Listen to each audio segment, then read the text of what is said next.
Okay, so I'm going to do a video. This is for last week's topic. I wasn't going to do this because my books have all gone onto the ship. But my cousin has a copy of the book I'm going to show you, this book. So I thought, I might as well. I also have one of the books that I was going to show you in my case anyway because I didn't want to send it because I really wanted to keep it. So I thought, do you know what, who cares, I'll just do it. So that's what I am going to do. Yeah, it's really late because it was up for last Wednesday and I haven't done it. And then I actually don't know if I'm going to be doing this week's video. I mean, I can get the internet here. I'm by myself, so it's good. But I am going out as well, so I don't know if this is going to definitely get uploaded or whatever. So I'll try and do it anyway. So the book I'm going to be showing you is The Wicker Handbook by Eileen Holland.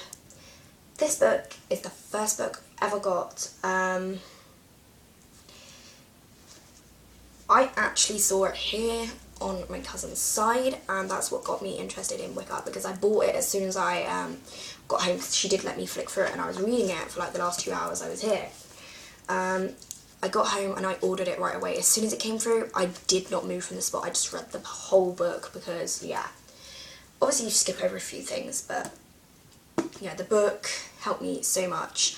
So this is my all-time favourite book for Wicca. It has a lot of information in it. If you are starting out, it is a good book, but it's excellent for correspondences, if that's what you're interested in. There's got a lot of correspondences in it. There's 3 parts in the book: Becoming a Witch, The Craft, and part 3 is correspondences.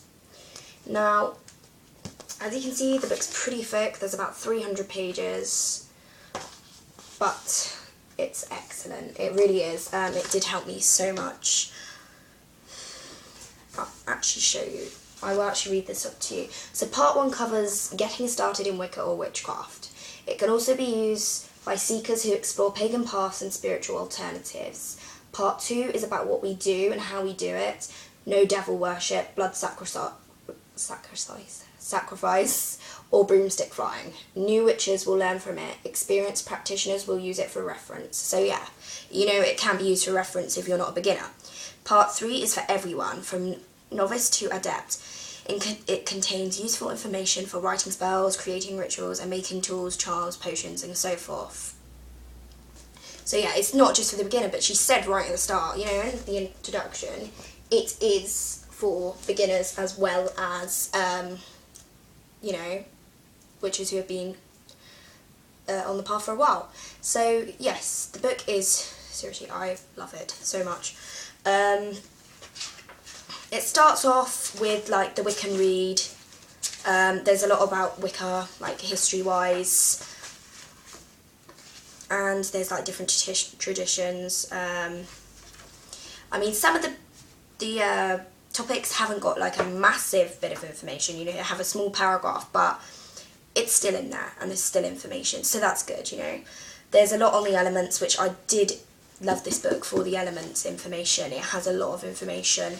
It has a little starter thing of what you can use on your altar for that element, and then it goes straight into correspondences, and each correspondence, like in this book, goes over the planet, the time, the season, the quality, the direction, the jewel, the tool, the zodiac, the colour, the number, incense, symbol, plant, animal, rules, goddesses, gods. And right at the start it says like what Earth's for. It's really good. Like the correspondence in this seriously are excellent. I use it always to reference, There's a really good chapter on love in here, and what is it? I forgot. There's a really good chapter on love and protection. That's it.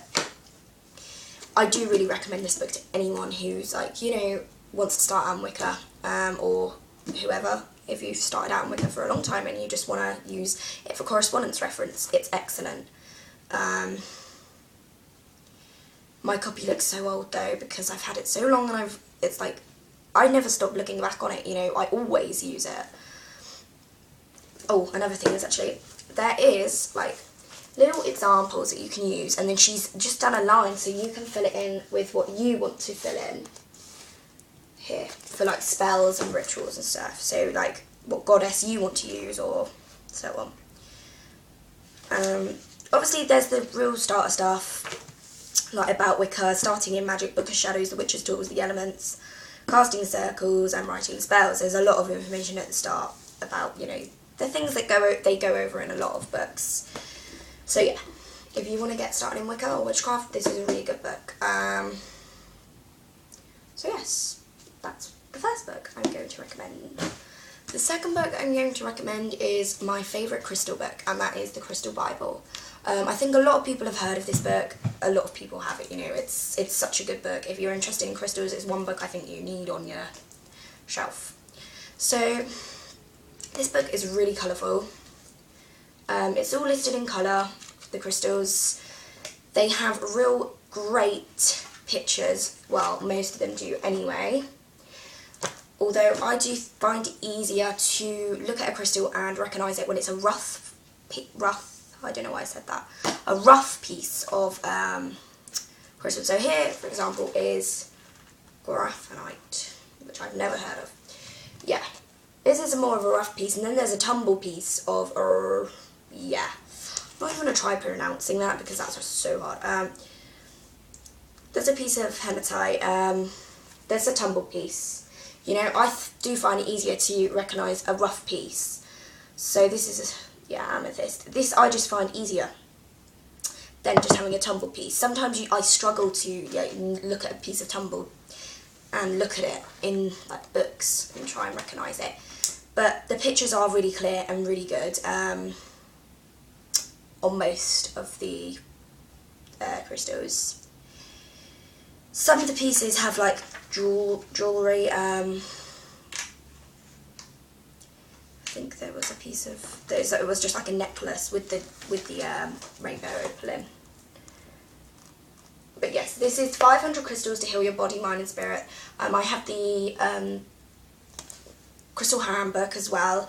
It's a smaller little book and it's only got 100 crystals in. So this is I've got quite a few crystal books actually. But this is by Cassandra Eason. It's usually $12.99. I got mine for $4.99 in the works. But this is like, it is my Bible, you know. I always look in this. I always look back on it. I did have it once before and then I got rid of it and then I got it back again.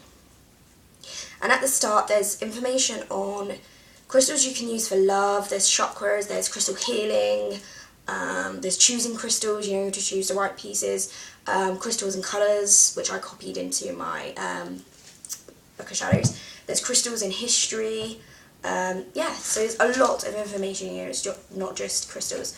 But with the actual crystals, you get information on the type, the colours, the availability, which actually I was going to say is really helpful. I really like looking on that, you know, to see what's really, you can get really easy.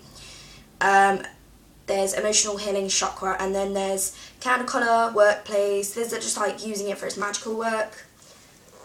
And the pages, some of them have whole pages, you know, I guess more common crystals that a lot of people get, and then some have just half pages each. So there's 2 crystals on this page. But this book's excellent, so if you're interested in crystals, I really do recommend it. The next book, I haven't read the whole thing. It's not really for beginners, well, I don't think anyway. But I really do like it. It's called The Real Witch's Craft by Kate West. This is a library copy, so yeah, I've been reading it. My favourite part is the part on rituals and meditation. The reason why I wanted to say this book is because there's a lot of practical work in it, like connecting to the elements and so on. It's really good for that. There's a lot of information on practical work. So yes, there is information on developing your 6th sense, skills of the moon, negative energies, creating your own spells, finding your totem animal, astral projection, meditation, energy raising. So yeah, it's really good. It's got a lot of information in as well. The next one is also by Kate West, The Real Witch's Garden. This is a real nice book for like, you know, using your garden, getting out in nature type thing. There's how to create a scared space in your garden, growing herbs, tend gardens, using your garden all around, the Wheel of Year. This book's really good. It's got some really nice pictures in it, just simple little drawings, but they're really, really sweet. There's a lot of elemental information in here as well. There's just lists and then an explanation on different herbs. Yeah, there's a lot of information on the Sabbats actually. So yeah. Oh gosh. Again, this book's really good. So yes, I will leave it at that because, like I said, I haven't actually got all my books. That's just mainly for the library, but the Wicker Handbook is a definite yes if you really want to, you know, get into the craft, or if you're already in it and you want to reference some stuff on correspondences. It's really good. So I will leave it at that. I don't know if I'm going to be doing next week's video because, not next week's, it's this week's. It's just because this one's late, it's making me think of next week. Because, yeah, I just don't know if I'm going to be doing that. Okay, so thanks for watching.